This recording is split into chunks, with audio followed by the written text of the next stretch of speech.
Today on the Angry Beaver, I want to try and understand just what radical feminists mean when they talk about the patriarchy. In order to do this, I thought we'd reference this video by YouTuber Marina Shutup to illustrate the concept. Let's watch. Hi, welcome to Feminist Fridays, a series where we explore the social, the political, and the media from a feminist and intersectional perspective, and use a lot of F words. On today's episode of Feminist Fridays, we're going to be discussing the patriarchy, which I think is fitting for Halloween, because it's so scary. Okay, well, I actually think Halloween is an awesome holiday, as you get to dress up and have fun. However, Marina seems to be talking about it like the patriarchy is some kind of axe murderer, like Jason from Friday the 13th, which is bad. So, apparently, according to Marina, whatever the patriarchy is a bad thing under all circumstances. What is the dreaded patriarchy? In the simplest terms, patriarchy is a social system that values masculinity over femininity. This type of social system dictates that men are entitled to be in charge and dominate women, and it implies that the natural state of gender relations is a dynamic of dominance and submission. Wow, that's quite a mouthful. It sounds like it's been ripped right out of the pages of a feminist textbook. But what societies could you be talking about? Surely not Western societies, in which women can vote, run major corporations, and nearly won the presidency. Maybe she's talking about Islamic countries, where women can't vote, or drive, or show their faces in some cases. I'm sure she'll explain this in greater detail as this video goes on. According to patriarchal society, women are seen as weak, submissive, and an extension of men. And the highest accomplishment a woman can hope to attain is marriage, heterosexual, of course, and childbirthing. Fun. For the life of me, I can't understand what Marina is talking about here.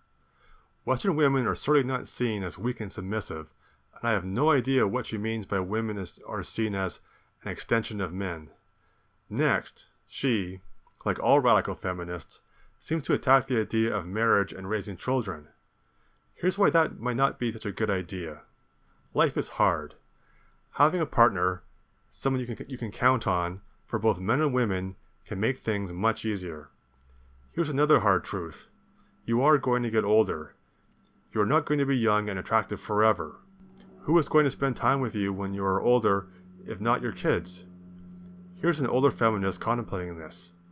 Marina, this could be you in 40 years. But you can't say, oh, it's all wonderful, because the original feminists really didn't think about the children. And we saw a world of young, healthy, intelligent, striving women, and we didn't really honestly take much notice of those who were not like us. But you seem to be suggesting, broadly, that feminism hasn't turned out as well as you thought it would when you were younger. No, it hasn't. I mean, there are many, many advantages. Earning a living gives women economic independence, which means that they have freedom, they have power, they have all these things, but they have no rest, and they look tired, and they look exhausted, I don't think feminism is wonderful for any woman under 30. On the reverse end of the spectrum, men are expected to be physically and emotionally strong, dominating, and the breadwinner and protector of his family. Is this such a bad thing? When times get tough, it seems to me that it's good to have some real men around. Just consider Hurricane Harvey. Look at all of this horrible patriarchy. Is this actually a bad thing? Are you sure you want to get rid of it? Although the domination of women today might not be as bad as, say, a couple hundred years ago when women had no legal rights and were considered their husband's property, or even as bad as something you'd see on an episode of Mad Men, gender is still something that is strictly enforced on people today. Yes, this is true in Islamic countries. But of course, radical feminists such as Marina never talk about this. Why? It's because of intersectionality. To an intersectional feminist, racism, which criticism of an Islamic country would be seen as, trumps sexism. This is why intersectional feminists have nothing to say about the Rotterdam rape gangs, for example. In patriarchal societies, cisgender men are typically valued over cisgender women. I'm going to ignore the ridiculous cisgender word, but what evidence do you have for men being valued over women? If this is the case, why do we send men to war, for example, to be butchered by the thousands? However, However, the system forces people into strict boxes called gender roles, and gender roles hurt everybody. This is just madness. How does the system do this? What is this system? Here's a hint. Men and women are different. It's called sexual dimorphism. It's science. It's a thing. Look it up. If someone who is assigned a certain gender at birth doesn't fit into the social norms expected of that gender, they're often ostracized by society. This is true insofar as if you don't fit into a traditional gender role, you will be seen as different, and it can be tough to walk your own path. In a Western society, standing out though can be richly rewarded. David Bowie definitely wasn't ostracized in the West, although I suspect he would have been killed if he tried this in Iran. But once again, you don't care about that, do you? In the past 100 years or so, we've seen a loosening of gender roles for women, but not so much for men. Women can act or dress in a more masculine fashion with less repercussions than if a man were to act or dress in a feminine way. In a Western society, you certainly can.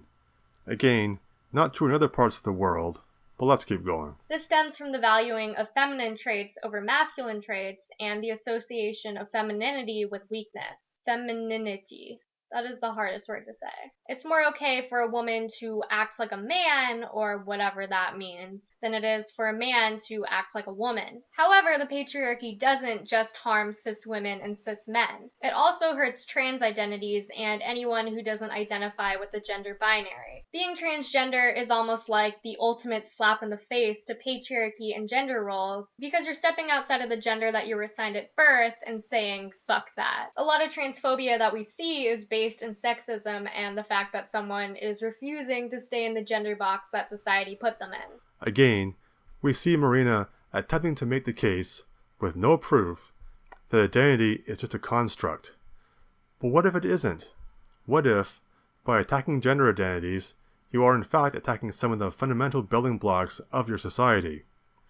This is the case that feminist scholar Camille Paglia makes from her reading of history.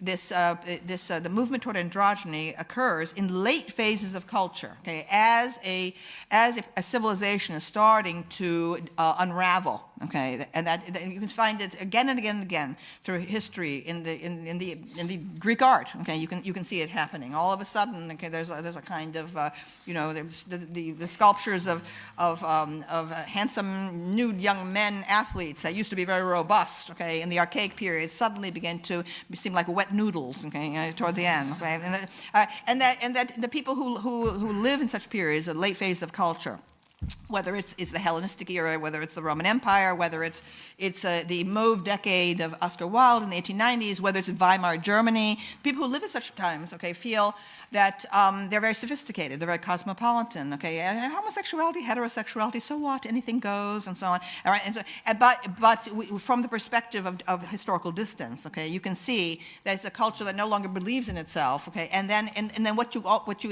invariably get are people who are convinced of the power of heroic masculinity, okay, on the edges, whether they're the Vandals and the Huns, okay, or whether they're the barbarians of ISIS, okay, you see them, starting to mass on the outsides of the culture, and that's what we have right now. That there is a tremendous and rather terrifying disconnect between the infatuation with the transgender movement in our own culture and what's going on out there. Okay, all right, and so I mean that's why I'm concerned. I feel it's ominous.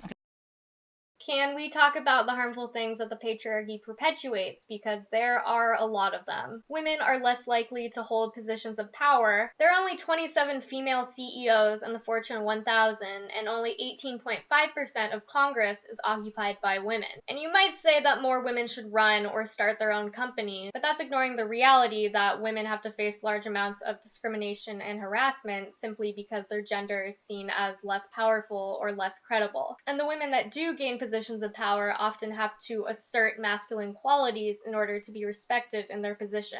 Once again, it seems here that Marina proceeds from a false premise to false conclusions. The false premise is that men and women are the same. Camille Paglia again points out that the range of men's intelligence is much broader than women's, which results in different outcomes. Sexual persona, my first book, is about what is the nature of artistic creation, and what is the nature of genius. And I said that men have indeed made most of the major landmarks in the history of the arts, and I tried to explain why. I said it's not because women have less talent, but that men are driven toward hallucination, obsession, diversion, from the priority of women's power over them. And I have all my theories about men's conceptualization that may indeed be related to the intelligence range. That is that women tend to show up at the great midpoint of the IQ range. And you have male geniuses and you have male morons, literally. And I also said that to me, crime. That crime is a conceptual activity, serial sex crime, and so on. And that this is and I said there is no female Mozart because there is no female Jack the Ripper. You just do not find women showing up as serial murderers. So I think that the ideation is one of the products of the male mind. Another remarkable thing here is that Marina doesn't seem to see any downsides to being a high-powered CEO. Jordan Peterson expands on this here. And you hear all the time about women being denied access to positions of power, and that's the consequence of prejudice and oppression. It's like, yeah, everything is caused by the same thing first, right? You have got one causal principle, wonderful, now you're a philosopher. You can figure out everything with it. It's like the law firms cannot keep their women in their 30s. They cannot keep them, the big law firms. They all leave. Why? Because the women hit 30, they're brilliant, conscientious, intelligent, they were deadly in high school, deadly in university, they nailed law school, they whipped through their articling, they made partner by the time they were 30. It was like they're in a rocket to the top position. What do they find when they get there? 80-hour work weeks, right? Because that's one of the things you want to think about. You think that the people who run things are sitting at home smoking big cigars and telling their minions what to do. It's like that's like the 1920s millionaire that's on the cover of the Monopoly game. That's no sociological analysis. I know lots of people like that, and they work all the time, from the second they wake up till the second they go to sleep. And they don't just casually work. Because I know some of you go to the library for 6 hours and you say, well, I studied in the library for 6 hours. Like, no, you didn't. You studied for half an hour. And you had coffee and you looked through Facebook and, you went home and you said, well, I studied for 6 hours and you're happy about it. But bloody well you didn't. Partly because you can't. I can only read for about 3.5 hours till I'm done. And I'm pretty good at it. So these people who are running things, there's corrupt people, obviously, but the vast majority of them, first, are self-made, and second, they're so bloody efficient and smart, you cannot believe it. And they work 80 hours a week. And most of them happen to be men. And why is that? Because there are a small number of insane men who will do nothing but work 80 hours a week. And no matter where you put them, if you put them in the middle of a forest with an axe, all they would do is run around chopping down trees. So the issue isn't why aren't there more women in positions of power? It's why are there any men insane enough ever to occupy those positions?